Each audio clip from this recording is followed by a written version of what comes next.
عبد المطلب زمزم کا کنواں کھود رہے تھے۔ بنو جرہم جب ان کو بنو خزاعہ نے شکست دی تو انہیں زمزم کا کنواں پتھروں سے بند کر کے اوپر سے مٹا دیا نشان، تو 300 سال زمزم کا کنواں بے نشان تھا۔ بنو خزاعہ سے جب قصی نے حکومت چھینی، قصی جو آپ کے پردادوں میں سے ایک آتا ہے، تو قصی بن کلاب، تو اس کے بعد عبد المطلب جب سردار بنے تو ان کو خواب آیا کہ پاک پانی نکالو، پھر اگلے دن خواب آیا پاک پانی نکالو، پھر اگلے دن خواب آیا پاک پانی نکالو، تو تیسرے دن یہ کہتے ہیں کدھر ہے پاک پانی؟ تو آواز آئی صبح حرم میں بیٹھو، ایک کوہ آئے گا، ایک جگہ زمین پہ 3 دفعہ ٹھونک مارے گا، وہاں وہ پاک پانی ہے۔ تو اگلے دن حرم میں آ کے بیٹھے، کوہ آیا، ٹک ٹک ٹک ٹک اڑ گیا، تو آپ نے قریش کو جمع کر کے فرمایا آؤ یہاں سے پانی زمزم نکالیں، کہا جاؤ جاؤ، پہاڑی کنواں مر مک گیا، ہن کتھوں پانی آیا، اسے نہیں ٹکرا مارنی ہے، تو ٹکر مارنی تے مار۔ تو اس وقت ایک ہی بیٹا تھا حارث، تو دونوں باپ بیٹا کھودتے تھے۔ ایک دن تھک کے کہنے لگے وہ بھی کوئی سردار نہیں جن دی اولاد نہ ہوئے، تو ہمارے یہاں تو نا کم بچے خوشحال گھرانا، میں کہا کرتا ہوں نیک بچے خوشحال گھرانا، ایک ہوئے تو ہوئے سپ ورگا تھا کیا خوشحال گھرانا، تو نیک بچے خوشحال گھرانا۔ تو کہنے لگے اگر اللہ نے مجھے 10 بیٹے دیے نا تو میں ایک کو اللہ کے نام پہ ذبح کر دوں گا۔ اللہ نے 15 دے دیے، وہ سب کو اکٹھا کیا، کہنے لگے میں نے منت مانی تھی ایک کو ذبح کرنا ہے، پوری کرو گے؟ کہا جی پوری کریں، جس پہ ہاتھ رکھو گے ہم تیار ہیں۔ کہا نہیں میں ایسے نہیں، میں قرعہ ڈالوں۔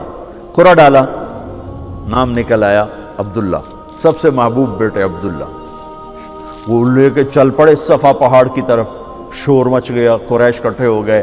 ایک بہت بڑا سردار تھا، ایمان تو نصیب نہ ہوا لیکن کام بڑا کر گیا، عاص بن وائل۔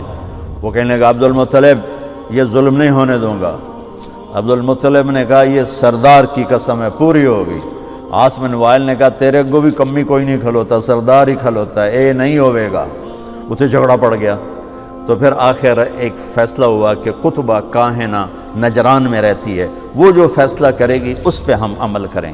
تو یہ سارا قریشی قافلہ وہاں گیا، اس نے پوچھا تمہارے ہاں قتل کی دیت کیا ہے، قتل کا معاوضہ؟ تو انہوں نے کہا 10 اونٹ۔ کہا تم ایسا کرو ایک تیر پہ 10 اونٹ لکھو، ایک پہ عبداللہ لکھو اور پھر قرعہ ڈالو، جب تک عبداللہ کا نام نکلتا رہے 10 اونٹ بڑھاتے رہو، اور جب اونٹوں کا نکلے نام تو جتنے لکھے ہوں اتنے ذبح کر کے عبداللہ کی جان کو بچا لیا جائے۔ سارا قافلہ واپس، اور وہ قرعہ اندازی ہوتی تھی تیر پر لکھا 10 اونٹ اور ادھر لکھا عبداللہ، اور ایک آدمی مخصوص ہوتا تھا جو اس نے ترکش کو یوں گھما کے یوں جھٹکا دینا ہوتا تھا، ایک چھوٹا سا سوراخ ہوتا تھا اس سے تیر نکلتا تھا، تو اس نے یوں جھٹکا دیا، جو تیر نکلا عبداللہ۔